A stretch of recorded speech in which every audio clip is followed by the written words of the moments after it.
hey, we have more superhero stuff. Specifically, I was going to record this yesterday, and I didn't because I started Arkham City, and I downloaded the game, and I started it in the morning, and then I played it for 13 hours. Wow, that game. Wow. I'm not done with it. I think I'm a decent way through, but like, wow. That game got its hooks in me. It's got its damn hooks in me, dude. I liked, right? I really liked Arkham Asylum. I thought Arkham Asylum was great, actually, in fact. And I was worried. Okay, I'm not done with it, but I think I'm a decent enough way through it to give some overall impressions. This isn't like thorough. I'm not going to talk about the ending of the game or anything like that. So I'll give that. I'm post Mr. Freeze boss fight, and I've done a decent amount of the side content. As in like side missions. So I was a little bit concerned, or maybe like cautious, about going into this game because, as I might have said before, I'm not a huge open world guy. Just slapping open world on something doesn't make me interested in it. I've always been a fan of more focused linear experiences, or things that maybe have like they're very large maps, like large open-ended maps, but still contained. Still contained to like something like a Deus Ex map, something very complex and intertwining, with lots of different parts to it, but still like one area, one location. So I was a little concerned, like, okay, is this just going to do the thing where they take a game, they take a linear game and then chop it up and spread its pieces across an open world with a bunch of filler shit in between? And no, I can gladly say that that's not what it feels like, not to me at least. They didn't just take a game like Arkham Asylum and make it, and dilute it with a bunch of travel time and filler side quests and things like that. No, it is an actual... The world has a really nice size to it. I wasn't sure how big it would be, but the map is like it's a really nice size. It never feels too big. It feels just big enough that it's small enough that traveling from point A to point B, like across the whole map, isn't like a big pain in the ass. Movement is also really fun, which is part of it. But it's big enough. It's small and focused enough that like movement is not a big pain in the ass. Plus, there are plenty of identifiable landmarks. It's rare to go. You won't really go that far in the game without seeing something, like a building in the sky or something nearby, that is recognizable, that you can kind of orient yourself around.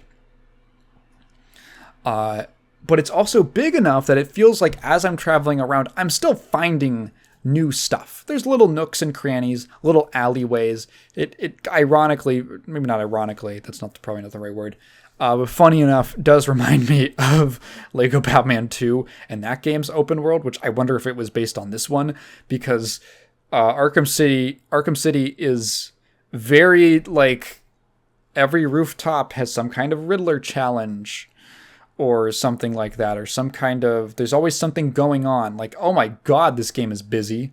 There is always something happening in this game somewhere around in the world. It feels very alive.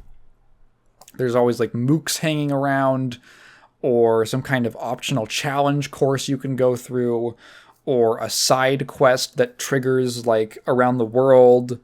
that you can go take care of, or a location that previously didn't seem like it was a big deal, that now there's something actually there that you didn't realize there was once you investigate.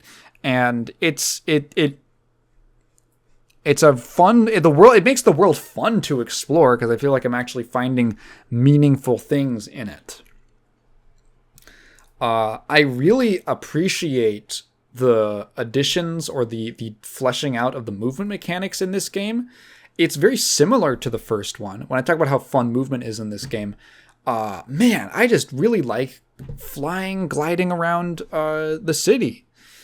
They've added, I mentioned in my previous discussion about Arkham Asylum that I wish it was, I don't know, that game had points where the constrained nature of some of the maps and the more focused nature of it did make it feel like sometimes it interrupted your flow a little bit. Like you weren't really able to, you kind of had to stop, or you would grapple up to a point and then you just kind of like get up on top of it and then walk and then have to keep on running or something like that. There was a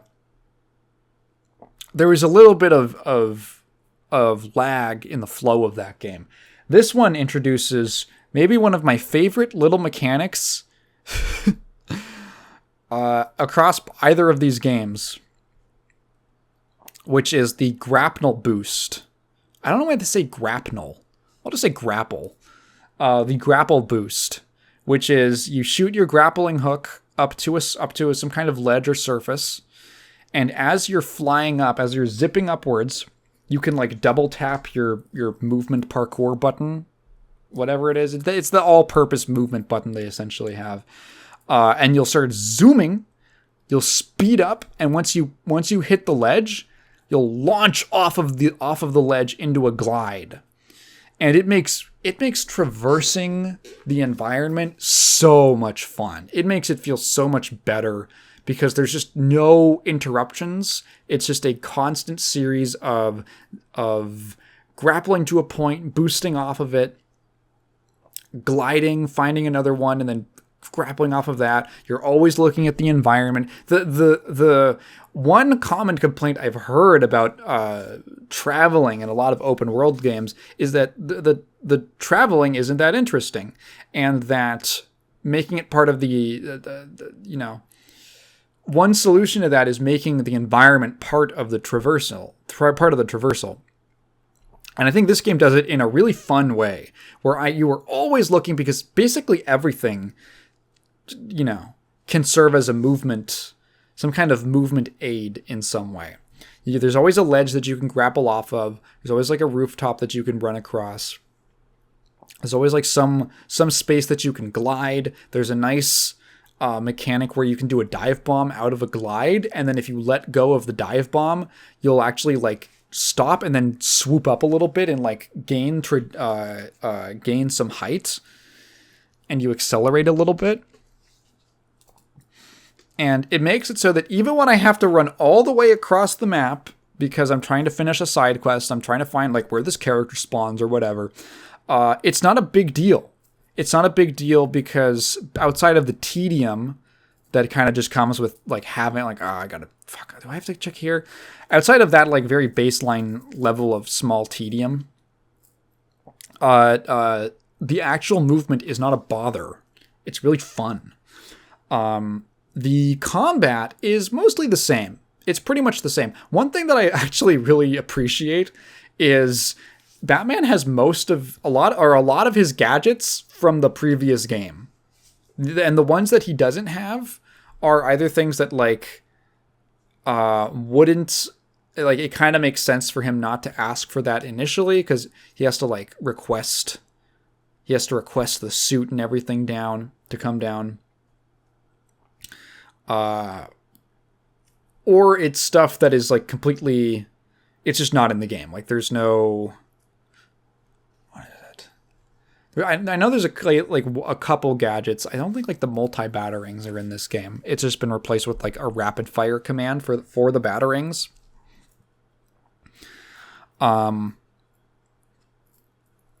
So I like that. There's no like, we were just talking about Metroid. Every Metroid game has some kind of like, Samus doesn't have any of her things from the last game because video game. You have to find them again. This game actually keeps some continuity, which I find kind of fun. Like, no, Batman always has this stuff on him. He's always got the batarangs and the grapple hook and the like explosive gel and the code breaker and stuff like that. The combat is mostly the same. It's mostly the same with a couple little differences, like just little mechanical things, like there's a new enemy type, or a type of like there's not knife wielding enemies, and you have to do this specific like rhythm. You have to like dodge them in a specific kind of rhythm that I am really bad at.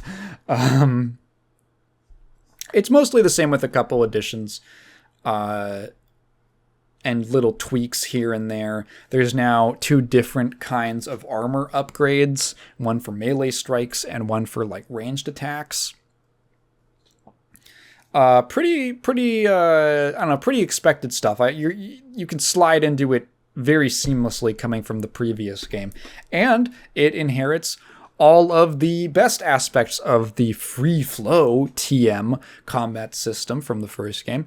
It does feel like a free flow. It feels good. It feels fun. Like you're always looking around for how to continue your combo. There is a lot more. One thing I do like in this game is, more compared to the previous one, is that there is a higher emphasis on using your special moves that you unlock by getting your combo counter racked up.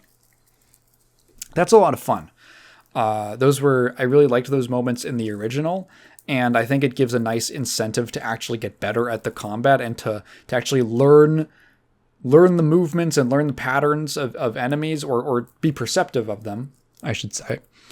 Because that's how you hitting them and countering them and then flipping over, which doesn't end your combo, and doing that it is how it feels rewarding. Like it unlocks more options for you. It's neat. Exploring the game, I think I kind of established this, but exploring is really fun. I feel like I'm constantly just finding new little challenges or things around the world. Some of them, I guess you could argue the Riddler stuff could be a little bit fluffy, but for the most part, I find them fun. I still like the riddles. What's nice about it, here's something.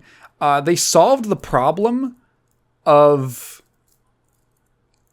they solved the problem that I had with the original game, which is the visuals.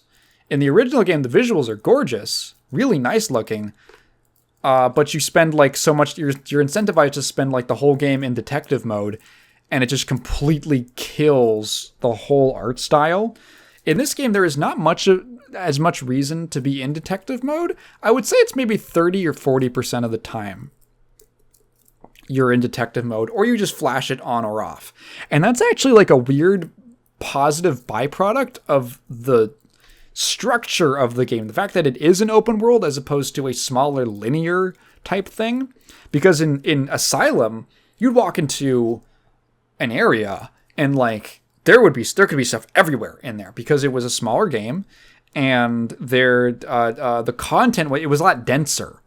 That stuff was a lot denser. The Riddler secrets, all of that stuff was much more packed in, whereas in City, everything's spread out, right? Because it's an open world thing. So environments themselves are less dense, and you could maybe make an argument for why you don't like that as much, and I think that's understandable. I haven't really had a problem with it, because I still do enjoy finding that stuff and figuring out the riddles and all that.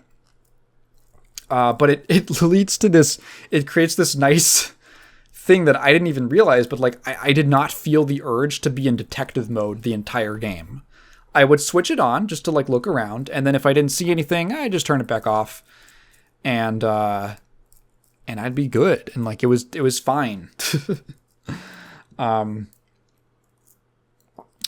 Sometimes it's actually easier to be not in detective mode because detective mode can kind of screw with your depth perception a little bit. And swapping between them is actually sometimes a useful thing. Like, I'm going to check where the enemies are, and then let me switch out of it to see like where specifically. Sometimes it's just easier to see where an enemy is looking or something. Still has something about the stealth combat sections. It doesn't do the same thing that the first game did, where the first game will literally lock you in a room and say you're gonna stealth take down all of these guys. You're gonna take down all these guys, and then you'll be able to leave the room. This game doesn't quite do that. It does sort of similar. It does a couple similar things. It'll sometimes do things that are like that, but the way that the rooms are designed, I don't know. It felt a little harder. Harder. I don't know what it is. I'd have to do some kind of like deep analysis or something like that to figure out like why it feels different in this game. Because in the first one, it felt like you could really pick apart those rooms. You could really dissect those things and be a total terror. In this game, it feels a little harder. And I'm not sure if that's because the rooms themselves are designed in... They didn't have as much time to iterate on those rooms. And so they feel a little less like you have all these options available to you. Sometimes I kind of wish there were just more enemies in them. There aren't as many enemies in the rooms as I would like. Something about them feels, in some ways they feel harder, in some way they feel easier, and it's hard to describe. Like, I don't know. Maybe I'm just not playing the game in a creative way. That could be it. Boss fights are an interesting topic in this game, because that was one part of the original that I kind of bemoaned. I spent a good amount of time in my previous discussion talking about how they ran into a bit of a wall. Like you can feel the developers kind of struggling in Asylum to fit the combat system into a boss battle. And in this game, they have subverted that in a couple ways. Number one, there just aren't really that many bosses at all. There just aren't that many. They just don't really bother. It's either like when you have a big encounter with a villain, it's some kind of puzzle thing. There's like two that I can think of that are notable, where it's like an actual boss with a health bar. Like there's a thing where you have to fight the penguin and you need like a specific device, and all you fucking have to do is just avoid his shots until you get to you're like going around in this room. And he's in a platform at the center that you can only get through on a certain walkway. And you're literally just walking around the outside until you get to that walkway. And then you just turn on a device that you have. And then you can just run at him and punch him, which is kind of funny. Yeah, like it's not a crazy boss fight or anything. But I don't know. That's kind of how Penguin would be. It's almost like the area leading up to him is the whole challenge. Like the whole iceberg lounge and museum section that he has. There are two boss fights that I can think of, and is this spoilers, I guess, that I've done so far. I imagine there's at least a couple more, but I like both of them. So one of them is Ra's al Ghul, or is it Rage? They say Rage in this game. Rage al Ghul. But I've always heard Raj al Gupta. Yeah, Raj al Gupta. The Indian assassin cult leader is he's got a decent boss fight in this like weird fucking spirit realm dimension, and the way that they do it is kind of clever. Essentially, you don't really fight him one-on-one except for like a brief moment. What they actually do is he's got this crazy form, like this crazy spirit form, and he's essentially like a whirling death machine. And you are just avoiding his attacks until you position yourself to like shoot him in his opening, like where his defenses are opened up. So it's like an endurance battle, and reflexes and stuff like that. And you're dodging and paying attention to what he's doing. And then once you lower his health bar a certain amount, then it switches into a big group battle of all of these like weird sand clones that he's made. And then switching back to the big whirling death machine kind of style. And then you do that a couple times, two or three times, and then it's over. And you get like a little cinematic kind of sequence at the end that's a little more like scripted. Like I would say scripted gameplay, but it's pretty solid. I didn't mind it. I thought it was pretty good. And then what might be the best, I wouldn't be surprised. I've heard people talk about this fight, and I wouldn't be surprised if this is the best fight in the series. But man, that Mr. Freeze fight kicks ass. That is a really cool fight. Essentially, you're trapped in this big room with Mr. Freeze, and he is like, it's such a cool fight, and it's such a cool position to put Batman in. Mr. Freeze is basically like a horror movie villain. He works like a stalker, like a slasher villain, like a Michael Myers from Halloween, where he walks very slowly. The whole premise of the fight, the idea of the fight, is Freeze is too strong. He is too strong to fight one-on-one. His suit is too sturdy.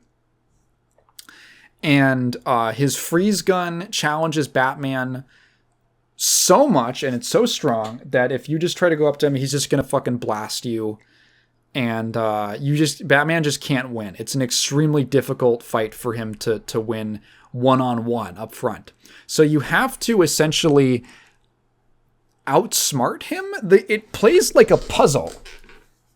It plays like a puzzle where you're using the environment to weaken him and create openings to deal damage.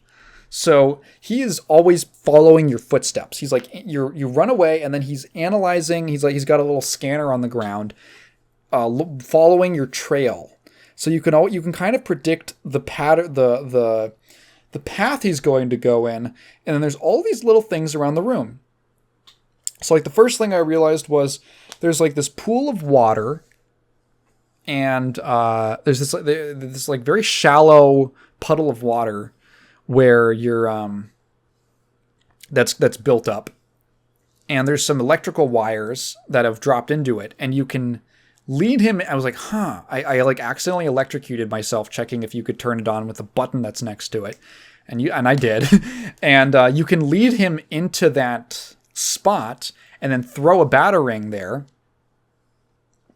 and it'll electrocute him, and then he'll be staggered, and then you can run up and give him like a quick beat down, and then he'll throw you off and charge up like a fucking ice shield or something, and then you got to run away again. And I was like, oh, okay. And I started looking at the environment, and there's like a generator here.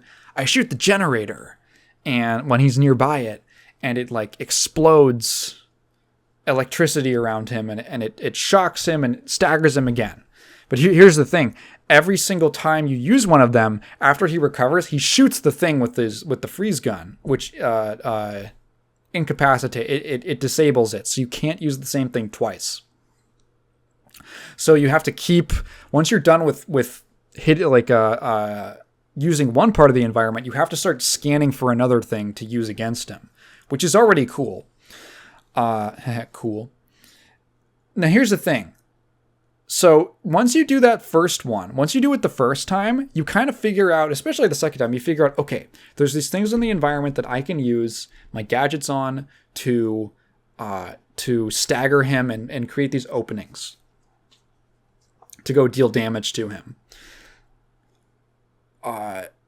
His health bar, he can take about 5 of these beatdowns or something like that. Because it's basically just a sequence. You run up to him, you hit the attack button a bunch of times, and then a big chunk gets taken out of the health bar. He can take maybe 5 of those, and there are exactly 5 interactable like environment objects. There's like 2 generators. There is the electrified water there, and then there are 2 explodable walls, 2 like damaged walls that you can blow up with your bat gel explosive. So You go through and you're like, okay, I figured this out. I'm gonna lead him over here, explode the wall, and now you've done it 4 times, and you're like, all right, now to the other end of the room. I'm gonna try make him go over here. And he walks up. He starts walking towards me, and I'm like, all right, this is a done deal. And he releases like a scanner bot thing that like locks onto your heat signature, and he says something like, "Did you really think I wouldn't expect that?" And then he shoots the wall with his ice gun and freezes it over and you can't and disables your explosive. And I was like, whoa, wait, what? No, and then I tried to apply it again, and it just wouldn't. I think that you can apply it, but you can't detonate it. He just completely disables it. And it's been a long time since I had a game give me a feeling of like, wait, fuck. Hold up, what?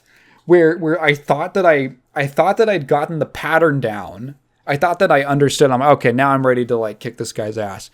And then he does something that makes me go, hang on. Wait, shit. And now I'm actually like nervous and a little bit frantic of like, wait, what the fuck do I do now? What the fuck do I do now? And the game, I think they knew this because they give you a little tip of like, hey, press tab and we'll give you a pop-up of all the different weaknesses that Mr. Freeze's suit has. And I'm looking through them and I'm like, I can't do that because it's all environmental stuff. But there are a couple ways that don't require environmental interaction that you can actually use to stagger him. Most of them I think are probably a little difficult, but the one that I figured out was eventually what I did was I used the zip line. To just kick him. Which was awesome. That was cool. I didn't even know there was a thing you could do. But you can take the zip line, which it's like shoots a line behind and in front of you, and creates like a foundation for you to like zip across. And you can just do that in the room and attack while you're zipping across, and it'll like knock him over. I was like, that's awesome. It is a really cool fight. It is a great fight. It feels like it's a puzzle. There is, I guess, the one thing you could use against it is that it doesn't really use the game's combat system so much, but the fact that it leans so much more heavily on the gadgets and using the environment is such a cool feeling. Like, it's really what I want out of... It's one of those things you want out of a Batman game because, again, the detective angle. Batman is perceptive. He isn't just like a hand-to-hand fighter. He can use his environment. He can put together clues, figure out people's weaknesses, and then exploit them. And the fact that the game puts you in that situation and then puts you on the spot and now you have to improvise something new is really cool. That's a great feeling. I am actually recording this podcast onto my laptop because when I'm done with it and I want to and I'm like exporting the video, I want to play more Arkham City. I want to play more Arkham City on my PC, so I'm gonna make this on my laptop. I literally like pirated fucking Premiere and After Effects again onto my laptop so that I could do that. That is how into this game I am. I kind of doubt that my impression of it will change so much in the last, like, I don't know, maybe 30% of the game that I have left. But yeah, that's why I feel so comfortable talking about it now. I guess I can say the story is kind of dumb. The characters kind of acknowledge that it's dumb. Like, they acknowledge, man, this whole idea of locking down a part of the city and turning it into an open air prison that this is like a terrible idea. What the fuck were they thinking? But that's kind of like the point. Like, characters acknowledge, like, this is weird. Is there something else going on? And yes, there is something else going on. I'm not sure exactly what yet, but there's clearly like some kind of big evil conspiracy plan for why things have gone so strange. Strange, because Hugo Strange is like a villain. Batman has so many stupid lines in this game. It's great. Like, they were not great at writing one-liners for Batman in this game. I love that clip of when you start the Deadshot side mission, this like side story, and Oracle says like, or no, Alfred goes like, the world's greatest assassin versus the world's greatest detective. Who will win? And Batman just goes, not him. Wow, what a zinger. That's like something Jotaro Kujo would say.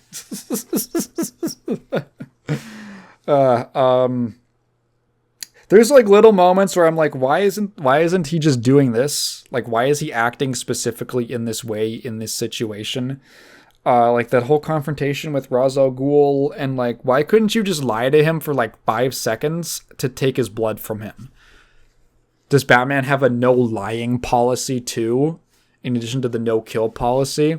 Why couldn't you just be like, hey old man, I'm gonna like force you to the ground and like draw some of your blood from my to get the cure to my thing, to the poison that I've been infected with? No, Batman has to make this big grandstand about like, I will never take a life in order to save the world. I will always find another way. And it's like, dude, you could have just like fucking given him a little paper cut or something. Because that ends up leading to like a big ass confrontation boss fight where Ra's like gets young again and shit. And it's like, you could have just lied for like 5 seconds and taken care of this.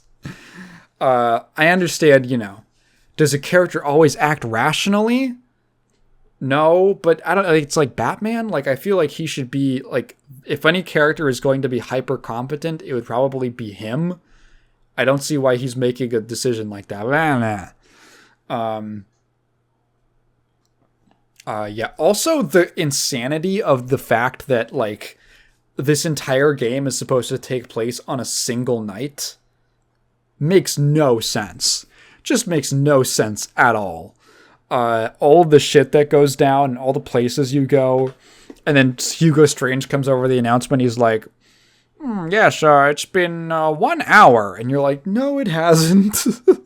No, it hasn't.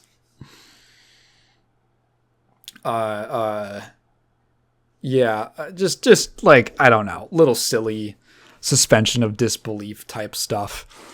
I think it's a little weird to make a game where a major element of the plot is that Batman's on a timer because he's been poisoned, but then also be an open world game where you can just kind of like chill out and do whatever the hell you want and go do 100 Riddler puzzles. It's like, why did Batman die? Oh, he was too busy doing Riddler puzzles on the rooftops. Yeah. No, I like a lot of the side missions. I actually like the Zaz thing with like finding telephones and then having to triangulate his locations with like a little mini game. I liked the identity thief subplot. The Azrael thing was cool. That was so neat, right? I love the fact that like you just finish a cutscene for something and then you're standing there and then in the background you're like, is there a guy hanging out on that roof? Who is that? And you just fly over and it's like, it's Azrael being like, oh, Batman, I disappear into a cloud of smoke. All right. Okay, cool. Yeah, I do like the aesthetic quite a bit. I like the is it quite as nice looking as Asylum? Maybe not. But I do like when I say nice looking, I mean art style wise, not graphically, because graphically it was like a whole. No, that wasn't a generation later, but it was deep enough into the generation that it does look noticeably a little better in terms of stuff like lighting and character models. Oh my god, I never mentioned this. In Arkham Asylum, again, that game looks really good, but when you go up and talk to like an NPC or something, it switches to this like locked down portrait shot camera angle, and it makes the game look like shit. It looks so bad. It looks so stiff and weird. And that's something that like isn't nearly as big of a problem in this game. Like oh wow, just the way that a camera angle can completely shift the way that a game looks is crazy. But yeah, I'm having a great time with Arkham City. I'm a little bit obsessed with it.